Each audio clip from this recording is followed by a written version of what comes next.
So, who here likes conversation hearts?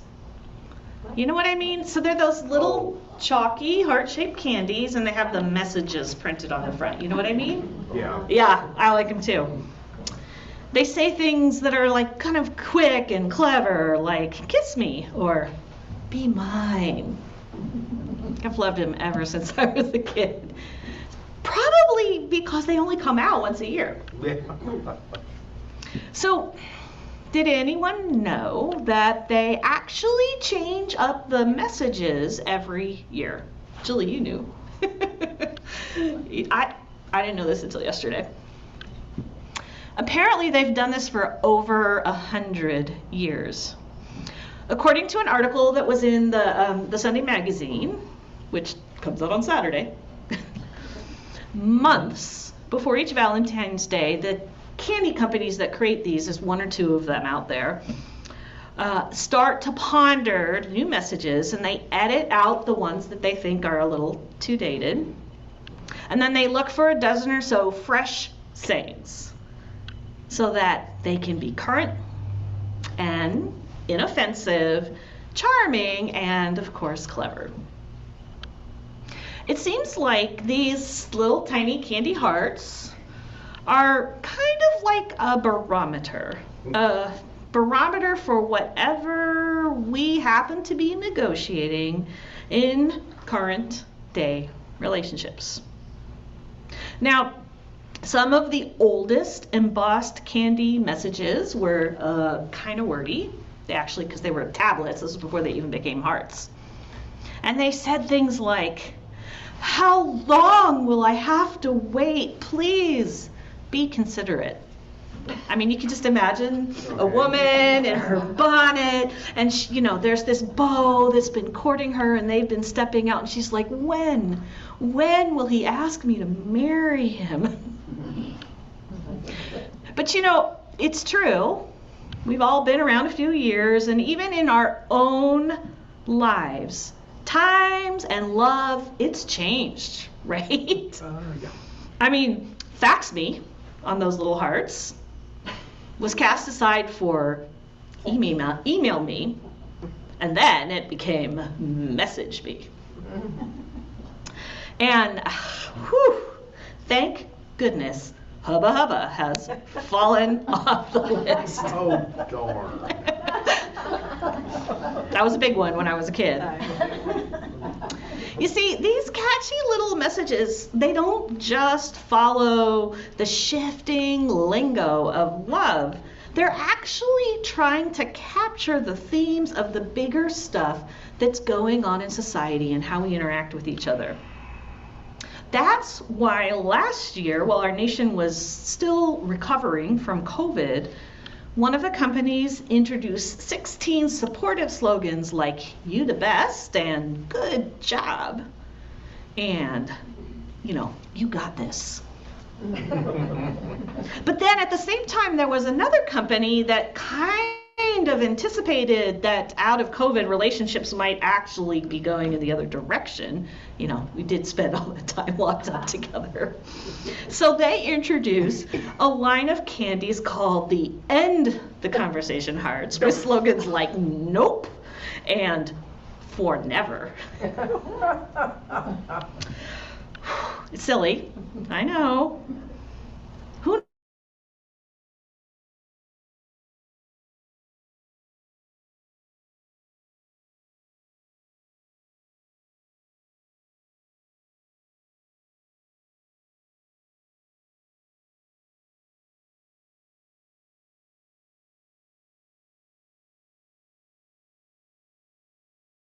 There we go. The wisdom of all of this silliness on this little tiny piece of candy every year is that how we carry out all of our human relationships changes with the times. Whether it's romantic, family, friendship, or even our everyday interactions, it's not always the same. I mean, think back. I know that when I was in my 20s, the emerging relationship talking points were all around how men and women could learn how to work, date, and form partnerships as equals. Well, today, we are busy trying to figure out how to assure that we carry out all of our human interactions with respect and equity across all kinds of different levels that we weren't even thinking about when I was in my 20s.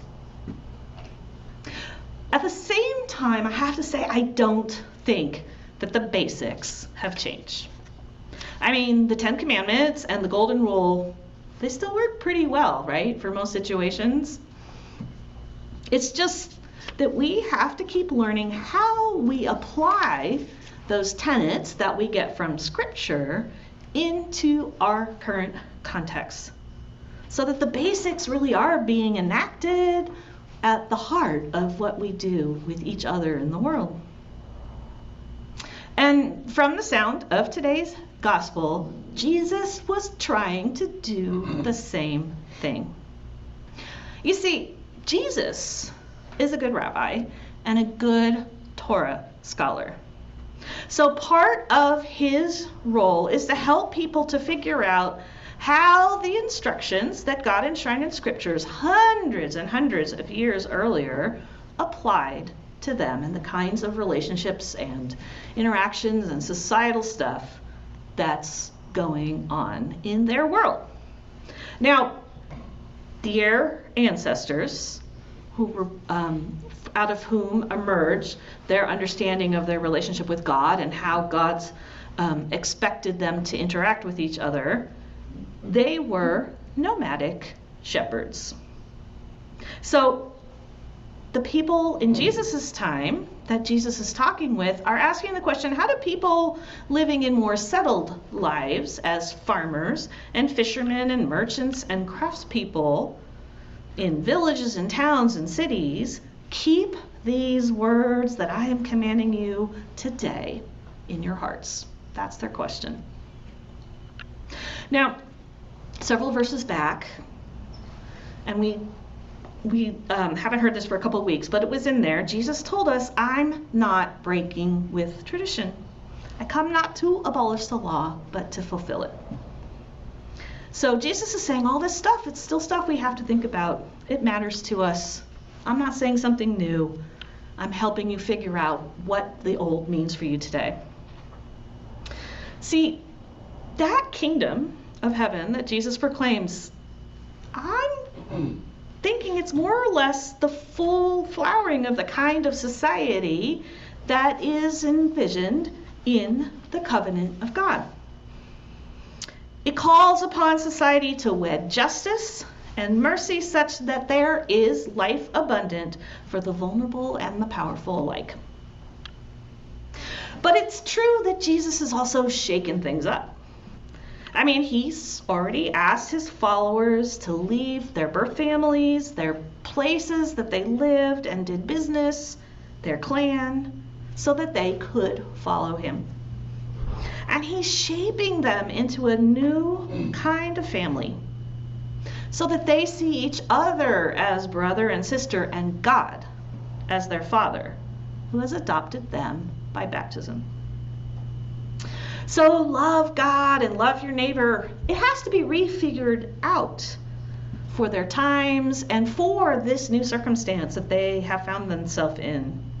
And we can find out and follow all the ways that Jesus' followers and the early Christians were wrestling with this very task for a couple hundred years.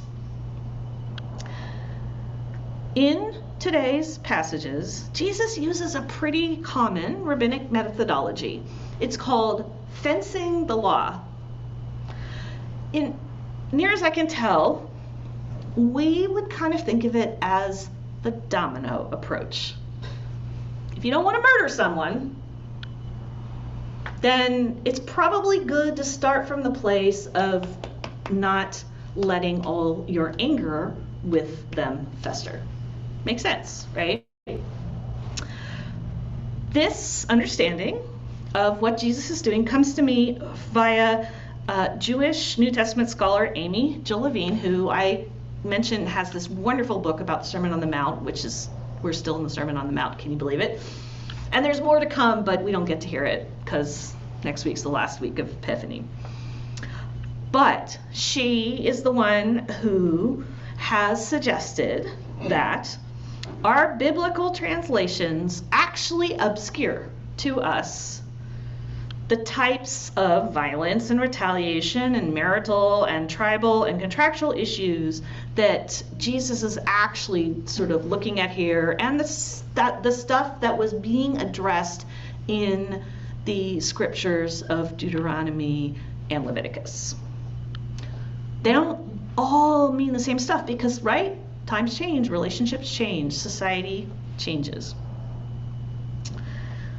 Those jarring words that our translation has rendered, things like adultery and unchastity and lust, they had a set of specific cultural applications and resonances back then, just like they have those things today. But they're not all the same. They're not getting at the same stuff. Those scriptures were trying to solve specific problems. Only they were things that might sound weird to us, like, what do you do if you found out that you accidentally married your cousin, which is forbidden by law? How do you deal with a spiraling problem of honor killings, retaliation for retaliation that was running rampant in society? And what do you do with the property ramifications of marital infidelity? Now, that's not where we'd start, is it? They're also looking at all kinds of stuff that would feel familiar with us. All of those painful ways that intimate and communal relationships break down. We have some common problems, and we have some stuff that we're just thinking about differently now. Jewish society in Jesus' day, like us, dedicated an enormous amount of discussion and debate to how the precepts of Deuteronomy and Leviticus applied to their times and to all of the complex relational issues that they faced. I mean, they had to figure out, like, how do we, who are people of one God, relate to imperial power who is polytheistic, right? I mean, there's all kinds of stuff they were trying to figure out. So Jesus admits that some of this stuff, ancient marriage practice, dispute resolution custom, it still doesn't apply. It doesn't apply to the current situation that they're looking at in the ancient Near East. But Jesus also is saying to his followers, we're not going to ignore this stuff. We have to wrestle with it. We have to figure out what God's heart and soul of these commandments implies for us now and for our communities. So we do this by stepping back and doing that thing. How do we avoid the stuff that gets us into those situations in the first place so that we are less likely to end up at the point where we're contemplating stuff like fraud or violence or any of that stuff? So Jesus makes a set of recommendations to his people that are meant for his time. He's making recommendations like unresolved anger leads to murder. So start with that unresolved anger. He's saying stuff like infidelity starts with coveting. And in fact, the word that's used here is the same word that's used in the Ten Commandments for coveting. It's a word that implies wanting someone who belongs to someone else. Jesus says, don't even go there. And you can see how it's tough for us to figure this one out for us today because we view marriages as equal partnerships, not as property transactions. He's also saying things like false oaths are too easy to make. How about you skip the performative stuff? And they had a lot of ritual that went with this oath making that he's kind of implying there. And stick with honest and direct discussions and promises. Let yes be yes and no be no. There's a lot more that Jesus goes on to talk about. You can keep going in the Bible verse and you'll hear some of the other issues that he touches on. But basically Jesus is saying it doesn't take a legal scholar there are usually some simple solutions to fit the moment that can help you build better, more life-giving relationships and communities. You can do this, step back, look at what gets you there, and hopefully that'll help you out so that you can be closer to the type of community that God intended us to be. And you know what? It's still true today. Sometimes, if we can step away from how we've always done things, we might discover how to apply the heart of God's law into our own time. Apparently, Congress, well, not all of Congress, 12 members of Congress managed to do this in 2022. Now, I think everyone pretty much agrees that government could function much better than it does, right? And I think that all of Congress feels that way too. So, what did they do? In January of 2022, they appointed the Select Committee on the Modernization of Congress. Good idea. How'd they do it? They appointed 6 Democrats and 6 Republicans, seems fair, and then required that they had to vote with a supermajority to agree to any proposals. I know, there you go. You see the problem, right? It sounds like a setup for failure, right? You wonder if Congress really wanted them to accomplish anything. Well, quite miraculously, those 12 members of Congress, they didn't let that stop them. They said, you gave us the job of asking the question, what works today to help build productive, respectful relationships between politicians with widely differing views so that we can get on with the work of governing.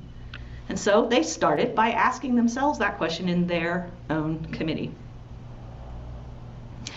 They decided that the first thing that they would do is to sit in a circle.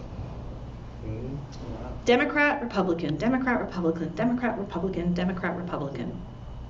Now, think about how congressional committees usually sit. There's a dais, right, with the chairperson way up high, and then on one side is all the members of one party lined up by rank, and the other side is all the members of the other party lined up by rank. I don't know how they get anything done. It's no wonder that they're all arguing with each other. And whoever's there to testify gets stuck kind of like in the firing range between them. It's not great. Way down low. Yeah. Well, these 12 members discovered that if they sat themselves in a circle and they mixed themselves up, and then they allowed free-flowing back and forth conversation rather than those 5-minute slots where you get to state your point of view or your side of things, and then somebody else gets a rebuttal, that it works so much better. Now, this wasn't easy for them. They actually had to hire a mediator to help them figure out how to do this at first. But they got there.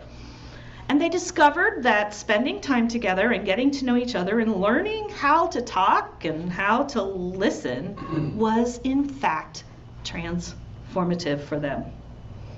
In the 1 year that their committee existed, they held a raft of productive hearings with witnesses around all the different ways that Congress could function better. And then, here's the real miracle. They managed to shape, vote, and agree upon, and then remember this is by supermajority, 202 bipartisan recommendations that they have now forwarded to the 2023 Congress. You see, these 12 men and women, they put their hearts into figuring out how to love and respect their neighbor and, let's face it, their enemy. And the results were nothing short of life-giving for a committee that clearly was intended to die. Here's praying that the rest of Congress accepts even a fraction of those 202 recommendations this year. Could make a big difference. So imagine, just play with me for a minute. Imagine that Jesus was walking the earth in human flesh in February of 2023, helping us to figure out all of these complexities of how we are called to love God and our neighbor in today's society. What sayings would Jesus put on his set of conversation hearts for this year? It's a good question, right? Well, I'm imagining actually that Jesus would go for a two-sided heart. Kind of fits with how he's, his what he does today's gospel. He would say things like, love shouldn't hurt. Use our words and our bodies with care. Don't take advantage. Build trust. Don't serve yourself, serve each other. Stop the spin game. Instead, speak with integrity. And I think you'd have one that said, conflict is too easy. Find some common ground. And of course, don't argue with, listen to. Now, I'm sure you all could come up with more. Make a great conversation while we're having coffee after church. But those are, you can see, they start to get at the heart of the matters that we're struggling with today in all of our relationships as individuals and communities and as whole nations. Jesus is calling us to step away from what's not working, to discover how to apply the heart of God's law into our own time.